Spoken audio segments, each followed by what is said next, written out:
Selamat pagi anak-anak kelas 6B. Bagaimana kabar kalian pagi hari ini? Sehat selalu ya, dan kalian harus tetap semangat dalam mengikuti pembelajaran. Walaupun kalian belajar dari rumah. Hari ini kita akan belajar budi pekerti, bab 4, yaitu menjaga ketertiban umum. Sebelum mulai pembelajaran, kita sebaiknya berdoa terlebih dahulu.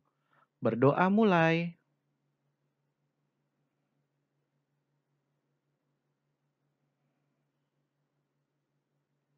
Setelah berdoa, mari kita bersama-sama memperhatikan pembelajaran budi pekerti hari ini. Ketertiban umum. Kata ketertiban memiliki kata dasar tertib. Apakah kalian tahu arti kata dasar tertib? Kita lihat ya bersama-sama. Kata tertib memiliki arti teratur atau menurut aturan atau rapi atau sopan. Sedangkan ketertiban artinya peraturan. Ketertiban umum adalah suatu keadaan masyarakat yang sesuai aturan, rapi, dan sopan. Hidup akan aman dan nyaman jika ketertiban umum terjaga, dan sebaliknya, hidup tidak akan aman dan tidak nyaman jika ketertiban umum tidak terjaga. Apakah kalian hari ini sudah tertib? Kita lihat bersama-sama tujuan dari menjaga ketertiban umum. Yang pertama yaitu mendorong terwujudnya masyarakat yang tertib dalam menjalankan kegiatan atau usaha. Jadi, dalam menjalankan kegiatan atau usaha selalu dilandaskan dengan ketertiban. Kalau tidak, akan kacau. Yang kedua adalah mewujudkan rasa aman, tenang, dan tentram dalam kehidupan masyarakat.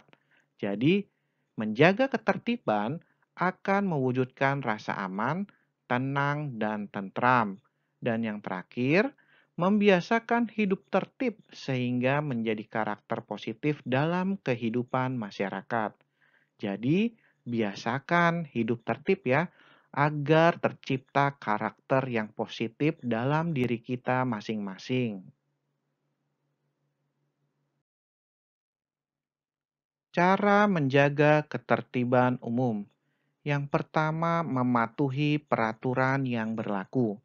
Peraturan dibuat untuk menjaga ketertiban masyarakat. Jika kita mematuhi peraturan yang berlaku, maka akan tercipta ketertiban umum. Sebaliknya, jika kita tidak mematuhi peraturan yang berlaku, maka ketertiban umum tidak terjadi. Contohnya, melanggar lampu merah. Seharusnya jika lampu merah, pengendara harus berhenti. Tapi, jika melanggar, bisa terjadi tabrakan. Jika terjadi tabrakan, biasanya terjadi perselisihan antara yang ditabrak dan menabrak, bahkan saling menyalahkan. Belum lagi jika tabrakan merenggut korban jiwa yang akan membawa masalah lebih panjang. Jika terjadi tabrakan juga bisa mengakibatkan kemacetan, sehingga lalu lintas tidak tertib. Yang kedua, menjaga emosi. Kita diberi anugerah emosi oleh Tuhan. Oleh karena itu, kita diberi kepercayaan olehnya untuk mengelola emosi itu. Jika emosi itu dikelola dengan baik, maka akan menghasilkan tindakan yang baik pula. Sebaliknya, jika emosi tidak dikelola, maka yang muncul adalah emosional. Emosional di sini maksudnya adalah mudah tersulut emosi negatif, sehingga mudah marah, mudah tersinggung, mudah berkelahi, mudah berselisih, dan lain sebagainya. Jika kita mengedepankan emosional, maka yang terjadi adalah tindakan negatif. Mengapa demikian? Karena tindakan kita dipengaruhi emosi. Jika emosi positif, maka yang keluar adalah tindakan positif. Misalnya, bekerja sama, memaafkan, dan sebagainya. Sebaliknya, jika emosional negatif, maka yang muncul adalah tindakan negatif. Misalnya adalah marah, bertikai, dan sebagainya. Oleh karena itu, jagalah emosi agar ketertiban umum bisa terjaga. Yang ketiga, berperilaku sopan dan tidak berlebih-lebihan. Kesopanan akan membawa ketertiban dan tidak sopan membawa keributan. Mengapa demikian? Karena jika kita sopan, maka orang lain akan menghargai dan menghormati kita. Sebaliknya, jika kita tidak sopan, kita tidak akan dihargai dan dihormati oleh orang lain. Oleh karena itu, salah satu cara untuk menjaga ketertiban umum adalah dengan menjaga kesopanan. Contohnya adalah jika kita naik kendaraan, maka naiklah kendaraan dengan sopan, tidak ngebut dan ugal-ugalan. Apalagi jika di jalan perkampungan. Jika kita ngebut dan tidak sopan, akan mengganggu ketertiban warga. Bisa jadi warga akan marah dengan perilaku ngebut tersebut. Hal lain yang bisa mengganggu ketertiban umum adalah sikap berlebih-lebihan. Contohnya adalah berlebih-lebihan dalam berhias. Misalnya, memakai perhiasan yang mencolok dan berlebihan. Jika memakai perhiasan mencolok dan berlebihan di tempat umum, maka akan memancing penjambretan. Jika terjadi penjambretan, maka ketertiban umum akan terganggu. Yang keempat, menghormati dan menghargai perbedaan.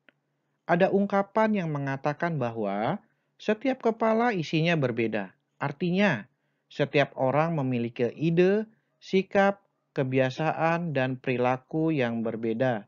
Kita juga diciptakan oleh Tuhan dalam keanekaragaman suku bangsa, budaya, bahasa, dan adat. Kita diciptakan berbeda-beda suku, bangsa karena agar saling mengenal. Jika dalam perbedaan itu kita bisa saling menghormati dan menghargai, bahkan bekerja sama, maka akan tercipta ketertiban umum. Jika kita tidak bisa saling menghormati dan menghargai perbedaan, maka akan terjadi perselisihan yang akan mengganggu ketertiban umum. Contohnya adalah kerusuhan antar suku. Kerusuhan antar suku sangat disesalkan dan sangat merugikan semua pihak. Oleh karena itu, marilah kita saling menghormati dan menghargai perbedaan yang ada.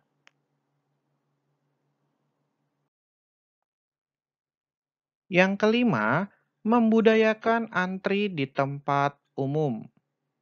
Antri di tempat umum akan menjaga ketertiban umum. Tempat-tempat yang biasanya antri adalah bank, terminal, stasiun, dan sebagainya. Jika tidak antri, maka akan terjadi keributan dan kekacauan. Kira-kira di tempat mana lagi ya kita dapat mengantri? Ya, contohnya saja saat kalian sudah selesai berbelanja. Pasti kalian akan membayar ya. Nah, membayar di kasir pasti kalian harus antri.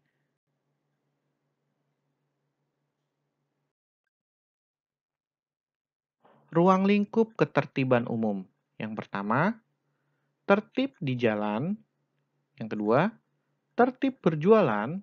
Yang ketiga, tertib berparkir. Yang keempat, tertib lingkungan. Yang kelima, tertib sosial. Dan yang keenam, tertib tempat hiburan dan keramaian. Menurut kalian, masih adakah tempat-tempat yang harus tertib? Ada ya, kita harus tertib di sekolah dan tertib di dalam keluarga atau di rumah. Kita lihat ya contohnya. Tertib di jalan. Di jalan, terutama jalan raya, ada aturan yang harus ditaati demi menjaga ketertiban. Di antaranya, yang pertama yaitu setiap pejalan kaki wajib berjalan di tempat yang telah ditentukan. Ada yang tahu namanya apa? Ya, betul. yaitu trotoar. Jadi, kalian harus berjalan di tempat yang telah ditentukan, yaitu trotoar. Kalau tidak berjalan di trotoar atau kalian berjalan di tengah jalan, kalian akan tertabrak oleh kendaraan bermotor. Yang kedua, setiap orang yang akan menyeberang jalan wajib menggunakan sarana jembatan penyeberangan atau zebra cross. Yang ketiga, setiap orang yang akan menumpang atau menaiki kendaraan umum wajib menunggu di halte atau tempat pemberhentian yang telah ditetapkan. Yang keempat, setiap pengemudi kendaraan umum wajib menunggu, menaikkan atau menurunkan orang atau barang pada tempat pemberhentian yang telah ditentukan. Dan yang terakhir, setiap pengemudi kendaraan harus berjalan pada setiap ruas jalan yang telah ditetapkan. Tertib berjualan.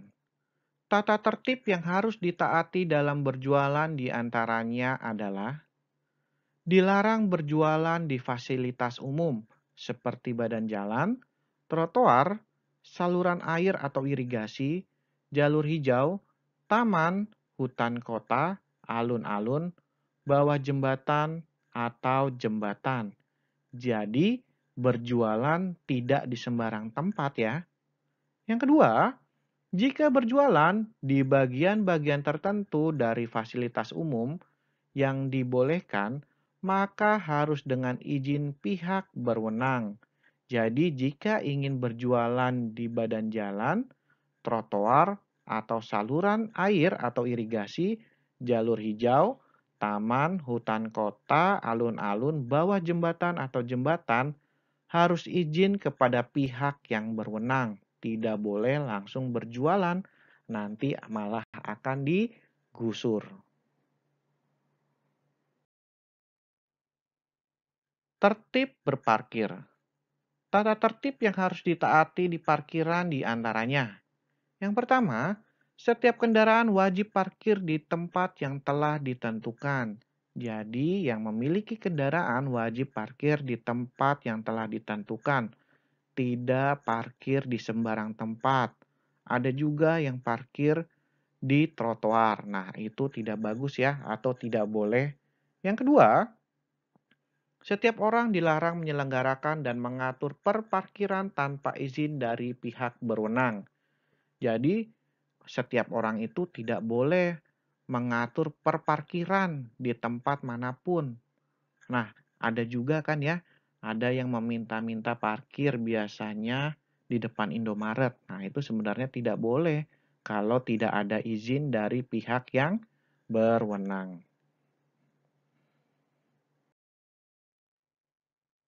Tata tertib di lingkungan.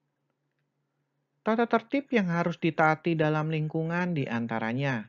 Yang pertama, dilarang mencoret-coret, menulis, melukis atau menggambar, memasang atau menempel iklan atau reklame di dinding atau tembok, halte, tiang listrik, dan sarana umum lainnya. Tetapi kita sering melihat ya, ada beberapa di bagian tempat banyak sekali coret-coretan atau lukisan gambar atau reklame di dinding tembok, sehingga dapat mengganggu keindahan. Yang kedua, dilarang membuang dan menumpuk sampah di jalan, jalur hijau, taman, sungai, dan tempat-tempat lain yang dapat merusak keindahan dan kebersihan lingkungan.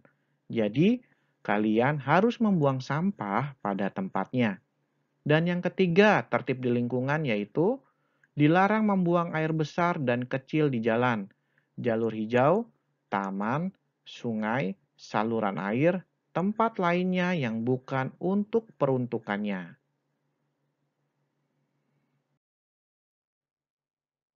Tertib sosial.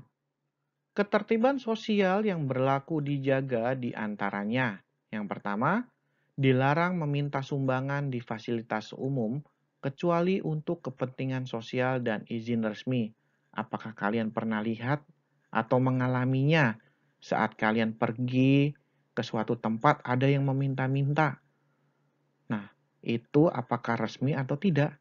Nah, jadi kita tidak boleh memberikannya sembarangan ya, karena dapat mengganggu ketertiban sosial.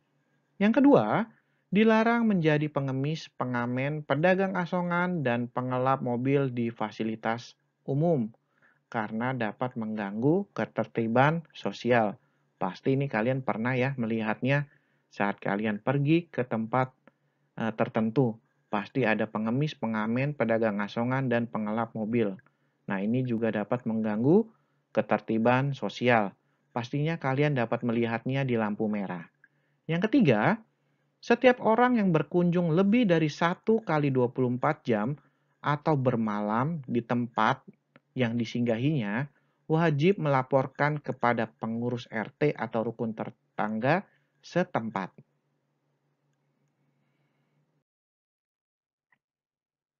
Tertib sosial berikutnya yaitu setiap penghuni rumah kontrakan wajib melapor kepada kepala desa atau lurah melalui pengurus RT setempat secara berkala. Yang kelima, dilarang melakukan perbuatan yang melanggar nilai-nilai atau norma kesusilaan di tempat umum. Contohnya melakukan kegiatan atau perbuatan yang negatif. Yang terakhir, peserta didik dilarang berada di luar kelas atau sekolah pada jam sekolah. Jadi kalian tidak boleh ada di luar sekolah pada waktu jam sekolah.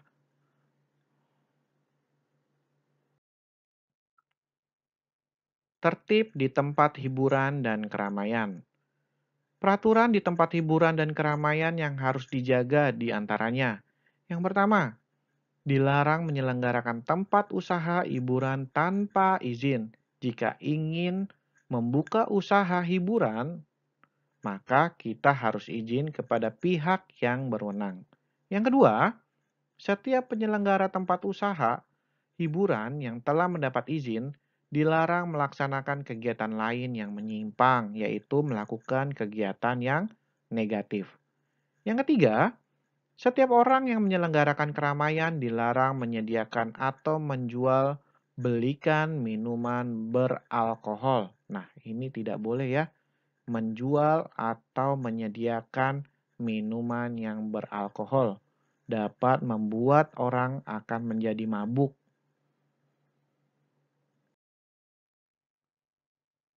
Tertib di tempat hiburan dan keramaian yang terakhir yaitu setiap orang yang berada dalam keramaian dilarang membawa dan mengkonsumsi minuman beralkohol. Kenapa? Jika seseorang mengkonsumsi minuman beralkohol sampai memabukkan, maka dapat mengganggu ketertiban di tempat hiburan dan keramaian, dapat menimbulkan kekacauan. Setelah kalian mendengarkan dan memperhatikan pembelajaran budi pekerti hari ini, saatnya kalian mengerjakan tugas budi pekerti. Tugas budi pekerti kali ini ada dua, yaitu tugas KI 3 dan tugas KI 4. Yang pertama, tugas KI 3 budi pekerti. Kalian kerjakan buku paket budi pekerti halaman 47 sampai 48 bagian 1. Kerjakan di buku PS Budi Pekerti. Kalian tulis soalnya dan jawaban di garis bawahi. Tugas yang kedua yaitu tugas KI 4 Budi Pekerti. Nah, tugas KI 4 kali ini kalian membuat clipping mengenai kasus yang mengganggu ketertiban umum. Kalian cari 5 gambar kasus yang mengganggu ketertiban umum. Cantumkan tulisan dan gambar. Kalian bisa mendapatkan sumbernya dari koran, majalah, tabloid, dan internet. Berikan pendapat kalian dengan kasus-kasus tersebut. Jangan lupa, clipping ini kalian jilid dan berilah cover. Yang rapi ya, nak.